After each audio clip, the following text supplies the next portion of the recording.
उस पवित्रता का ही प्रभाव था कि इतना त्रिभुवन को भयभीत कर देने वाला रावण जानकी जी के सामने नेत्र नहीं मिला सकता था, और अशोक वाटिका में जाके रखा, बार बार मनाता रहा, और जब उठाया था तो ऐसे नहीं उठाया था, सीता चरण बंदी सुख माना। हे जगत जननी, मैं जानता हूं यद्यपि मैं जो कृत्य कर रहा हूं अपने विनाश के लिए, अपने मंगल के लिए कर रहा हूं, पर मैं जानता हूं कि आप कौन हैं, इसलिए मेरा प्रणाम स्वीकार करें, और जब तक आप लंका नहीं पहुंचते तब तक हम असुरों का उद्धार होगा ही नहीं, इसलिए हम अपने उद्धार के लिए आपको ले जा रहे हैं। और ले जाकर के अशोक वाटिका में रखा था, ना कि जहां महल में और रानियां थी वहां भी रख सकता था, लेकिन नहीं, शुद्ध अशोक वाटिका में, और राक्षसियों का पहरा, और त्रिजटा जी को जानता था, वो कोई साधारण नहीं था। जिस समय खर और दूषण मारे गए, सूचना पहुंची खर दूषण मारे गए, अच्छा खर दूषण मूषम बलवंता मार सके को बिनु भगवंता, बिना भगवान के इनको कोई, भगवान आए तो भजन न होए तामस देहा, मैं राक्षसी स्वभाव का तामसिक वृत्ति का हूं, भजन तो होगा नहीं। अब कैसे इनसे, अब इनसे मन वचन कर्म से बैर करूंगा, और बैर के द्वारा परम पद प्राप्त, और ऐसा दृढ़ निश्चयी कि जब गर्दन अंतिम में कटी तो कहा राम रन हतो पचारी, श्रद्धा से लई बैर से पुकारा, कहा राम रन हतो पचारी। जिस समय जनकपुर में यज्ञ हो रही थी, धनुष यज्ञ, सब पहुंचे थे, ये भी पहुंचा, बाणासुर भी आए हुए थे, कुछ मांगलिक गुरु चर्चा हुई, क्योंकि दोनों के गुरु एक ही है, भगवान शिव। कहा आप भी तो धनुष उठाने आए, बोले नहीं, इस धनुष उठाने में कौन सी बात है, जब 20 बार कैलाश सहित भगवान शिव और पार्वती को उठा लिया तो उनका ये धनुष है, मैं धनुष उठाने नहीं आया, मैं धनुष उठाने वाले को निमंत्रण देने आया। बोले कौन है यहां धनुष उठाने वाला? बोले पहले भगवान श्री राम जब विश्वामित्र जी के साथ पधारे, तब रावण ने दृष्टि मिलाई और कहा ये नेह निमंत्रण नहीं दे रहा हूं, ये बैर निमंत्रण दे रहा हूं, ये धनुष आप ही भंग करेंगे, सीता जी आपको ही मिलेंगे, लेकिन मैं सीता का अपहरण करूंगा और तुम्हें रुलाऊंगा, और तुमको ये जो टांगे हुए सारंग धनुष, इसी से निकले हुए बाणों से संपूर्ण लंका का उद्धार करना होगा, मैं यही कहने आया हूं। भगवान श्री राम से मानो इशारे में बात की और आरती की अजगौ की, और जनक से कहा इसका भंजन तो दूर रहा, इसको उठाऊंगा भी नहीं, ये मेरे गुरु का धनुष है। प्रणाम करके परिक्रमा करके दोनों चले गए थे, ये अतिरथी वीर बाणासुर और महान पराक्रमी रावण, ये ऐसे उठाए भी नहीं थे। ऐसा नहीं कि उठाने की चेष्टा की, नहीं, ऐसा नहीं, वंदना की, परिक्रमा की और चले गए थे। और भगवान राम को कहा था तुम्हें निमंत्रण देता हूं, आकर पूरी लंका का उद्धार आपको करना है, इसलिए सीता जी से ब्याह तो आप करो और वास मेरे यहां करेंगे, क्योंकि इन्हीं के चरणों के प्रताप से ऐसी अपावन लंका पावन होगी। उन्मत्त में वो कुरते योषित दृष्टि दुष्ट मदिरे, जो हमारा शास्त्र कहता है उसको ध्यान दो। कभी किसी भी माता बहन से बात करनी हो तो चरणों में देखे, देखो भगवान तो सर्वत्र विराजमान है। जिस समय भगवान ब्रह्मा जी ने सृष्टि रचना प्रारंभ की तो सनक सनंदन सनातन सनत कुमार प्रकट हुए, उनसे कहा सृष्टि रचो, बोले शब्द ही नहीं, ये शब्द ही नहीं, हमारी सृष्टि में ही नहीं, हमारे चिंतन में ही नहीं। हर समय समाधिस्थ हरिशरणम, फिर और ऋषि प्रकट किए, सब अपने स्वरूप में स्थित, तब फिर अपने शरीर के दो भाग किए, एक में महाराज मनु और एक में शतरूपा। फिर ये परस्पर ऐसा आकर्षण प्रकट हुआ जिससे सृष्टि वर्धन, नहीं सब ब्रह्म स्वरूप, सब भजनानंदी, भजन में ही डूबने के लिए। तब ब्रह्मा जी ने अपने शरीर के दो भाग किए, वामांग से शतरूपा और दाहिनी भाग से महाराज मनु, और यहां से फिर ये मैथुन सृष्टि प्रकट हुई। जिसे भगवत मार्ग में, चाहे वो गृहस्थ हो या विरक्त, गृहस्थ है जिससे पाणी ग्रहण मात्र किया उससे, विरक्त है तो संपूर्ण चराचर जगत में अपने इष्ट का भाव रखते हुए चलना है, नहीं तो अति दुर्वारा इंद्रिय वैरिण आमर्दयंती सततम माम। देखो जब अच्छा साधक कहीं गड़बड़ हो जाता है तो वो अपने जीवन को ही नष्ट कर देता है। ये अपने वृंदावन की बात है कि दरपानी घाट की तरफ कोई साधक एकांतवास कर, अभी हमसे कल प्रश्न हुआ कि नए साधक को एकांतवास करना चाहिए या सत्संग साधु समागम, तो उनका नए साधक को सत्संग साधु समागम करते हुए थोड़ा समय एकांतवास करना चाहिए। जैसे आप आ रहे तो घंटे 2-4 घंटे 6 घंटे आपका एकांत में कमरे में भी, और हर समय आप घेरे के अंतर्गत हो। अकेले रहने में, वो भी साधक को साधन में एकांतवास बहुत सावधानी का करना है। मोबाइल तो बहुत ही घातक है, बहुत ही सहायक है। अगर मन चंचल हो रहा है, आप सत्संग लगा लो। मन चंचल को शांत कैसे करें, सैकड़ों सत्संग इस विषय के पड़े हुए हैं। अगर आप सावधान नहीं तो फिर मन चंचल होकर विषय सेवन में ले जाए। अब वो रोज मोबाइल का गलत प्रयोग देख रहे थे, उनको घृणा हुई अपने जीवन से और उन्होंने अपना जीवन शांत कर लिया। यही वृंदावन में क्या फायदा हुआ? जीवन शांत होने से क्या भगवत प्राप्ति हो गई? अगर सत्संग मिलता होता तो कम से कम इतनी हिम्मत तो हो जाती कि मोबाइल को ईंट से कुचल देते। अपने को क्यों शांत किया? अपने को तो आज सुधारा जा सकता है, अपने को तो बचाया जा सकता है विषय सेवन से। इसलिए बहुत सावधान, नहीं कभी आपका मन जो गलत मार्ग में शिक्षा दे रहा है वही आपको नष्ट कर देगा। बहुत सावधान, कलिकाल है ऐसा। यंत्रों में एक क्षण में आप संसार की गलत बातें देख सकते हैं। वो बहुत बुद्धि को नाश करने वाला है, बहुत बुद्धि। छोटे छोटे बच्चे बताते हैं कि हमारी दुर्दशा इससे हो गई। इसलिए कंदर्प शविष विषखैर निरवधि मम दैह मानस्य। जब कोई किसी माता बहन की तरफ या विपरीत शरीर की तरफ देखता है तो कामदेव उसी समय विशिख अपने बाणों का संचार करता है। हाय, कैसे उसे शांति मिल सकती है जिसके हृदय को काम ने वेध दिया है। क्योंकि सतत चिंतन उसका चालू हो जाता है और बड़ी दुर्दशा हो जाती है, बड़ी दुर्दशा हो जाती है। मतलब इतना दुर्दशा और किसी विकार से नहीं होती जितनी काम विकार से होती है। इसलिए गोस्वामी जी ने भगवान से प्रियता के लिए मांगा, काम ही नारी प्यारी जिम लोभी जिम प्रियदाम। तो उपासक सावधान रहे। आज सत्संग में श्रीपाद प्रबोधानंद जी ने खास तौर से वृंदावन की बात बताई। यहाँ ये नित्या निर्विकारा निर्वधि गुणाहा प्रपंच से ऊपर उठा हुआ महापुरुष निष्प्रपंचाह समस्त दोषों से रहित भगवत अनुराग से युक्त होकर प्रिया प्रीतम की दिव्य केली को देखता है। यहाँ कैसा भी दुष्ट स्वभाव का आ जाए उसे भगवत प्रेम मिलता है। पर उपासक को यहाँ रहते हुए ये सावधानी करनी कि वर्तमान में कभी हमारा कोई विपरीत संयोग शरीरों का आकर्षण हमें नष्ट न कर दे, क्योंकि प्रिया प्रीतम की महान प्रेम भूमि है। अपने को इस बात के लिए संभालना है। बहुत जन्म हम लोग गिरते रहे, बहुत जन्म पतित होते रहे। अब थोड़ी हिम्मत कर ले, भगवत मार्ग में थोड़ी हिम्मत से चले। 2 मिनट संत वाणी हम लेंगे, क्योंकि इसी प्रसंग से मिलते हुए वचन महापुरुषों के हैं। उपासक को सावधानी ये रखनी है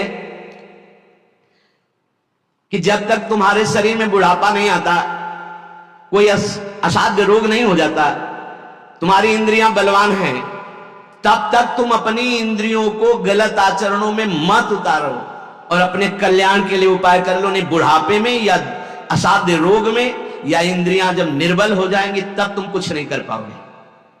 जो मनुष्य दूसरे प्राणियों के शरीरों की हिंसा करके या हिंसा करवा के या हिंसा का अनुमोदन करके अपने शरीर को पुष्ट करता है, जैसे पशुओं को लाके काट के फिर खाना, बोले हम काटते तो नहीं, दुकान से ले आते हैं। तो दूसरा, हम लाते भी नहीं है, मंगवा लेते हैं। तीनों को बराबर नरक मिलेगा। कर्ता प्रेरक अनुमोदन, प्राणियों की हिंसा करना, हिंसा करवाना, हिंसा का अनुमोदन करना, ये स्वभाव भगवत मार्ग से बिल्कुल विपरीत ले जाएगा। संतों की बातें, भगवत भक्तों की बातें, शास्त्र की बातें जहर जैसी लगेंगी ऐसे लोगों को, और अगर सुन लिया श्रद्धा से तो सुधार भी हो सकता है। किसी भी तरह से किसी भी जीव को मार करके खाना जो हमारे शास्त्र के विरुद्ध है, वो तुम्हारे लिए हिंसा बहुत बड़ा पाप होगा। जीव तो सब में है, जीव बिना जीवे नहीं। मूली में भी जीव है, गाजर में भी जीव है, आलू में भी जीव है, अरहर के पेड़ में भी जीव है, उर्द के भी पेड़ में, गेहूं के भी पेड़ में, लेकिन वो हमारे खाने के लिए शास्त्र सम्मत है। लेकिन ये दूसरे अन्य जीवों के मारकर खाने की बात मानव शरीर के लिए नहीं, राक्षसी भाव के लिए, जो राक्षस है उनके लिए है। संसार में जितने भी जीव हैं, मन से, वचन से, शरीर से जब किसी को दंड नहीं दिया जाता तो अपने सारे पाप नष्ट होने लगते हैं और उसे कोई भी दुख भोगना नहीं पड़ेगा। उसके दुख देने वाले पाप कर्म क्षय हो जाते हैं। सभी जीव को चाहिए कि ये बात समझ ले, सब यहां जीना चाहते हैं, सब अपने शरीर को सुखी रखना चाहते हैं, अगर किसी भी प्राणी को तुम मारते हो या उबालते हो या खाते हो तो तुम्हारा नाश निश्चित है, तुम्हारी दुर्गति निश्चित है। अपने स्वार्थ के लिए काम से, क्रोध से, भय से यदि किसी को पीड़ा पहुंचाते हो, काम से 4 लोग मिलकर किसी के साथ ऐसा अभद्र व्यवहार करना या मार देना या ऐसा कर देना, तुम ये सत्य समझ लीजिए कि तुम्हारी दुर्गति पक्की है। ये महापुरुषों के वचन है। जो श्रेष्ठ परोपकारी, निश्चय पूर्वक दूसरों के दुख को दूर करने की बात करने वाले हैं, वही मानव जीवन धारण करने का लाभ लेते हैं।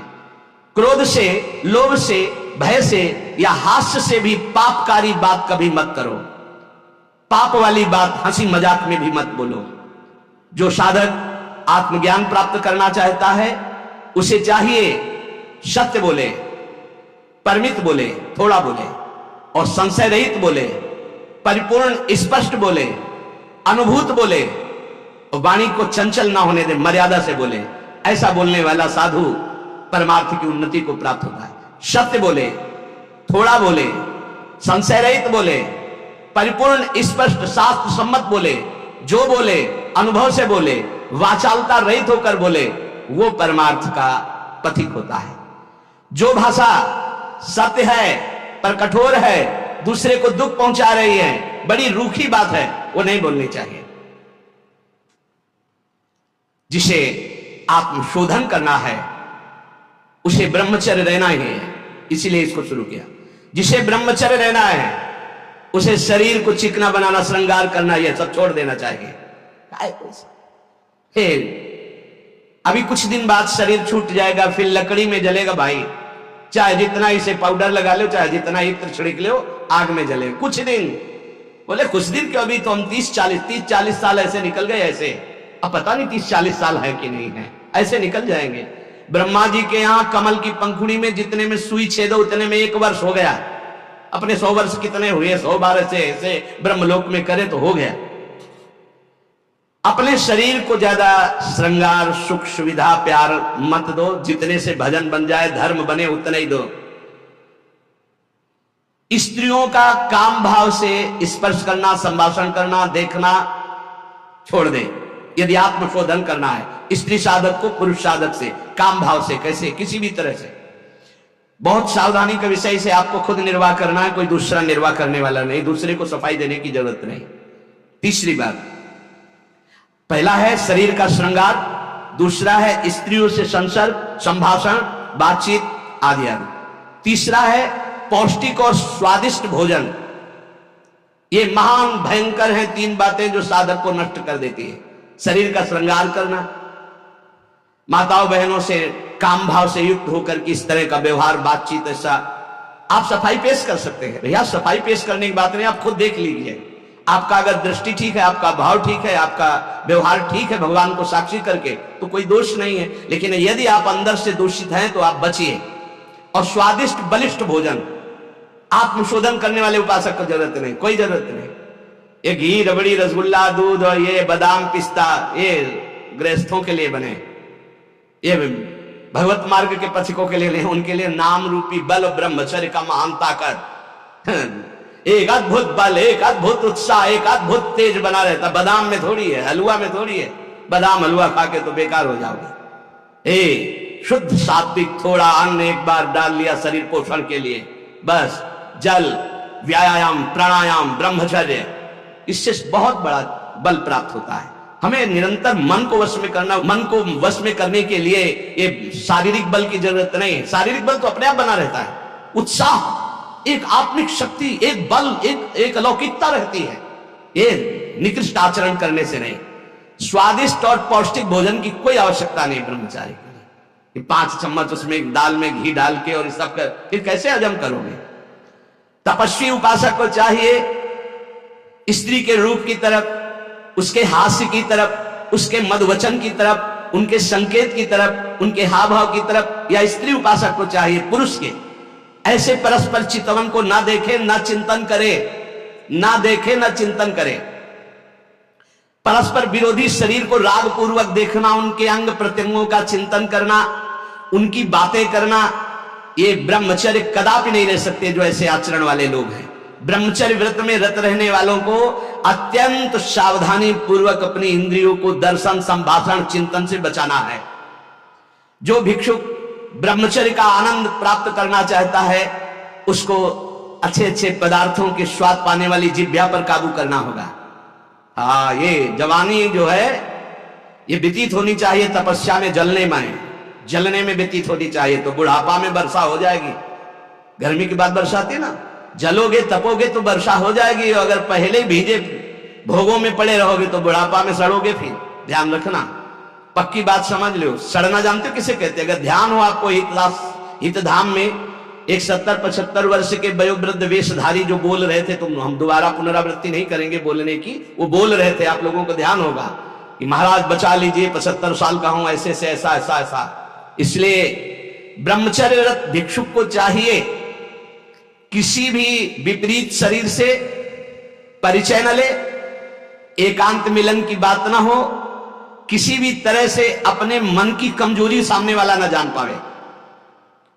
ब्रह्मचर्यरत भिक्षुक को चाहिए कि वासनावर्धक, पुष्टिकारक भोजन, पेय, वार्ता, दृश्य इनका परित्याग कर दे। जैसे बहुत ज्यादा ईंधन हो तो अग्नि उतनी ज्यादा बढ़ेगी, ऐसे जितना पौष्टिक आहार करोगे उतने काबाग्नि बढ़ेगी। शरीर का श्रृंगार, शरीर की शोभा, शरीर को सुख आराम देने की भावना वाला कभी ब्रह्मचारी नहीं हो सकता। बहुत सावधान। जब भगवत मार्ग में चले तो अंगूठी की जरूरत क्या है? जब भगवत मार्ग में चले हैं तो किसी भी तरह के आभूषण की जरूरत क्या है? भगवत मार्ग में चले तो कंघा की जरूरत क्या है? भगवत मार्ग में चले हैं तो चिकनाहट लगाने की जरूरत क्या है? सजाने की जरूरत क्या है? वैसे ही तेजों में सजे रहोगे। बहुत सावधानी की जरूरत है और व्यायाम अत्यंत आवश्यक है। ये नहीं कि हम बहुत सेवा करते, नहीं। अरे ब्रह्मचर्य को बचाने के लिए 1 घंटा व्यायाम की जरूरत है। दवा कोई वर्जिश से बेहतर नहीं। नुक्सा है कम खर्च, बाला नसेन, शक्ति बढ़े, फुर्तीला है, चोट न अधिक पिलाए, अन्न पचे चंगा रहे, कसरत सदा खाए। कम से कम 1500 दंड बैठक मारियो, फिर 2, 4, 6 घंटे पद्मासन सिद्धासन में नस नाड़ी एकदम शुद्ध, तब वो ब्रह्मचर्य लगना चाहिए कि ब्रह्मचारी जा रहा है। ये पानी से शुद्ध हो जाओगे, पानी से केवल जैसा घी लगता है ऐसा पानी लगेगा। प्राणवायु का संशोधन करके प्राणायाम कहीं नहीं रहा है। हफ्ता भर भोजन नहीं मिला, गंगा जल से काम चलता रहा। जब कभी कहीं मिल गया तो फिर 30-35। हाँ, एक बार एक गंगा किनारे एक कुटी थी, राधे श्याम झोपड़ी थी, वयोवृद्ध संत निकले। आओ जानते हैं गंगा किनारे भ्रमण करने वालों की क्या दशा होती, क्योंकि गंगा किनारे भूखे हो गए। हाँ महाराज, कई दिन से नहीं मिला। हो गए होंगे 8-10 दिन। बोले बैठो, कोई त्योहार था, गांव से गए, पूरी कचौड़ी मांग के लाए। आप सही मानो इतनी, वो पूरी लाके ऐसे रख दी। 2-4 ऐसे सब्जी के टुकड़े होंगे भिक्षा में जैसे। हमें ये भी ध्यान नहीं रहा कि इनके लिए पूछे। पूरा राधे श्याम जब पा चुके गंगा जल, हमका महाराज आप, बोले हमें पता है, हम शाम के फिर ले आएंगे। बोले हमें पता गंगा किनारे कैसे होते, क्योंकि फिर पता नहीं कई दिन में मिले और कई दिन बाद मिला था। और कभी गैस की गोली थोड़ी कि गैस में कुछ नहीं, गंगा जल। अच्छा, ऐसी स्थिति में रोज आसनों पे बैठना, रोज व्यायाम कर। और पता नहीं आजकल के नए बच्चे व्यायाम में क्यों नहीं लगते, प्राणायाम क्यों नहीं करते, क्यों संयम से नहीं चलना चाहते? को बोले समय नहीं है। समय आधा घंटा 1 घंटा तो व्यायाम होना चाहिए। व्यायाम जरूरी है। गृहस्थ हो या विरक्त, आधा घंटा व्यायाम। मोटरसाइकिल भी जब चलाते हैं ना लोग, तो पहले रेस में डालते हैं, नहीं एकदम धुआं करके रेस में, फिर वो एकदम गर्म। जब तुम भी रेस में डालो, सुबह उठ के 2 बजे उठे, छत में चले गए, 3 बजे तक दंड बैठक व्यायाम प्राणायाम करके एकदम फुर्सत पाए, सत्संग में ऐसे बैठे। ब्रह्मचारी मतलब आग, ब्रह्मचर्य मतलब आग। आप सच्ची समझो, आग। पैर ऐसे पड़े जैसे आग में पैर पड़ते। आग में पैर कैसे पड़ते? ऐसे ब्रह्मचारी चलता है। क्या है? जैसे गिलहरी नहीं एकदम चिलचिलाती भागती है, ऐसे ब्रह्मचर्य का जीवन होता। पता नहीं तुम लोगों की बातें समझ में क्यों नहीं आ रही। हाँ, सच्ची बात कहते। ब्रह्मचर्य में खान पान वाली बात की नहीं कि ना बड़ी रसगुल्ला हो तब चिकना, वो तो पेट चिकनाएगा, पेट चिकना मिलेगा एकदम। और ब्रह्मचारी के नेत्र होते हैं, नेत्र बोलते हैं। जैसे जंगली सिंह के नेत्र नहीं, ऐसे ब्रह्मचारी के नेत्र होते, उसके नेत्र में पावर होता है, एक दबाव पक्ष होता है, वो जिस पर नेत्र डाले तो एक बार झुक जाए सामने वाले के नेत्र। ब्रह्मचर्य का ऐसा पावर, देवलोक सहित समस्त देवता उससे नित्य नमस्कार करते हैं जो ब्रह्मचारी होता है। जो भिक्षुक वीतराग शारीरिक और मानसिक ब्रह्मचर्य से परिपक्व, शारीरिक ब्रह्मचर्य और मानसिक ब्रह्मचर्य, मन और 5 ज्ञानेंद्रियों के द्वारा किसी भी विषय का धर्म विरुद्ध भोग नहीं, ये ब्रह्मचर्य धर्म है, ये ध्रुपद है, ये नित्य है, ये शाश्वत है। पूर्व काल में कितने महामुनि इससे सिद्ध हो गए, इसलिए वर्तमान में और भविष्य में भी जो शुद्ध ब्रह्मचर्य का पालन करेगा वो परम पद का अधिकारी होगा। हिंसा, झूठ, चोरी, मैथुन और परिग्रह और रात्रि का भोजन, जो इनको छोड़ देता है वही भिक्षुक सिद्ध होता है। फिर सुन लीजिए, हिंसा मन वचन कर्म से किसी भी जीव की नहीं, झूठ बिल्कुल नहीं बोलना, चोरी किसी की नहीं करना। चोरी का तात्पर्य है अगर किसी का खेत है, किसी की वस्तु है, किसी का अधिकार है, हम बिना पूछे नहीं छुएंगे। अगर वो दतून भी लेनी है और किसी के दरवाजे पे पेड़ है तो हमें इंतजार करना होगा। अगर पता चल रहा है कि गांव समाज की जमीन है, सरकारी जमीन है, किसी का अधिकार नहीं, तो हम उस वृक्ष से भिक्षा मांगेंगे, हमें एक दतून दे दीजिए। ऐसे नहीं है कि हम किसी वस्तु को स्वतः, जैसे गंगा किनारे बारी होती है और उनसे से आप फल तोड़ करके खा रहे हैं तो आप चोर हैं, ये नहीं कह रहे हमारा, नहीं, किसी की कोई भी वस्तु बिना भिक्षा किए नहीं लेना है। आगे है मैथुन का पूर्ण त्यागी वीतराग परमहंस, बैरागी, किसी भी तरह के अष्ट मैथुनों में से एक भी नहीं, और परिग्रह दान नहीं, इसीलिए भिक्षा शब्द है। तुम हमें दे रहे हो, हम नहीं लेंगे, हमें जरूरत होगी हम मांग लेंगे, हम भिक्षुक हैं। ये उपासकों की, अच्छे जो उपासक उनकी रहनी होती है, ले 100 रुपया नहीं जरूरत है, आधा घंटा बाद जरूरत होगी तो हम किसी से मांग लेंगे, भाई अगर हमें जहां लगेगा तो हम 5 लोगों से मांग लेंगे अगर जरूरत है, लेकिन हम तुम्हारे देने पर नहीं लेंगे। तुम्हारे देने पर दान होगा, हमारे लेने पर भिक्षा होगी। हमें जब आवश्यकता होगा, जहां से श्री जी प्रेरित करेंगे, हम मांग लेंगे, हमें नहीं चाहिए। हिंसा, झूठ, चोरी, मैथुन, परिग्रह और रात्रि का भोजन, ये साधक कभी रात्रि में भोजन न करें। और सूर्य अस्त होने के 30 मिनट पहले या 30 मिनट बाद, बस इसके आगे नहीं जाना चाहिए। जिसको ब्रह्मचर्य रहना है, साधना में रहना है, एक 9, 10, 11 बजे आराम से आपको बतरा के अच्छे अच्छे पदार्थ पा रहे हो, ये सब साधना के खिलाफ बात है। अगर इस समय भोजन नहीं होता, 4, 5, 6 सूर्यास्त के 30 मिनट पहले और 30 मिनट बाद तक, फिर आप पानी पी के काम चलाओ या दुग्ध ले लो 200-250 ग्राम।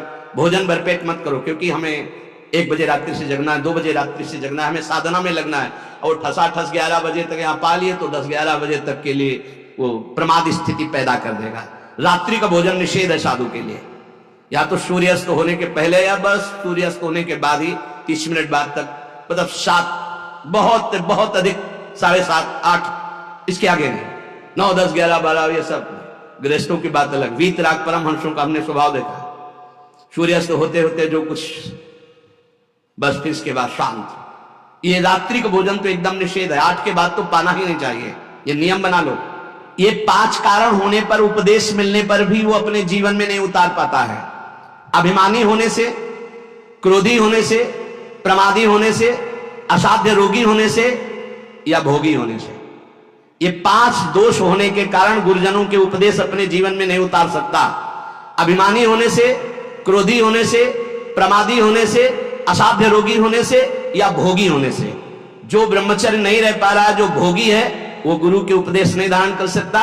जो असाध्य रोगी है वो बेचारा असमर्थ है, और जो प्रमादी है वो नहीं, और जो क्रोधी है वो नहीं, और जो अभिमानी है वो नहीं। जो गुरु की आज्ञा का पालन करता है, उनके इशारों को समझता है, उनकी आज्ञा में अपने प्राण समर्पित किए हैं, उसके अंदर संपूर्ण भागवतिक सद्गुण प्रकाशित हो जाते हैं। इसलिए उद्धत न हो, नम्र रहो, चपल न हो, शांति स्थिर रहो, मायावी मत बनो, सरल रहो, कोई नौटंकी नाटक नहीं, कौतूहली मत बनो, गंभीर रहो, किसी का तिरस्कार मत करो, सबको सम्मान दो, किसी से क्रोध वार्ता मत करो, क्षमा करो, अपने मित्रता का व्यवहार सुरक्षित रखो, शास्त्र का अध्ययन करो पर शास्त्र के ज्ञान का घमंड मत करो। कोई भी तुम्हारे पर क्रोध करे, अप्रिय व्यवहार करे, तुम उसकी भलाई करो, ईश्वर से प्रार्थना करो कि उसकी बुद्धि शुद्ध हो। ऐसे उपासक को परम पद की प्राप्ति निश्चित होती है। जो श्रवण किया उसको मनन करो, आचरण में उतारो, नाम जप करो, जीवन इस जन्म में भगवान की शरण तक पहुंच ही जाए, भगवत प्राप्ति हो ही जाए पक्का। जो भी हास्य विनोद में भी सत्संग में कहते हैं वो केवल शिक्षास्पद कहते हैं। किसी का नीचा दिखाना या किसी का उपहास करना हमारा लक्ष्य नहीं, लेकिन आप उपहासपद आचरण ना करें। आप ऐसा कोई पहनावा, ऐसा कोई खान पान, ऐसा कोई नाटक ना करें जो हमारे सनातन धर्म के विरुद्ध है, जो हमारे शास्त्र के विरुद्ध है। उससे आपका पतन हो जाएगा पक्का समझो।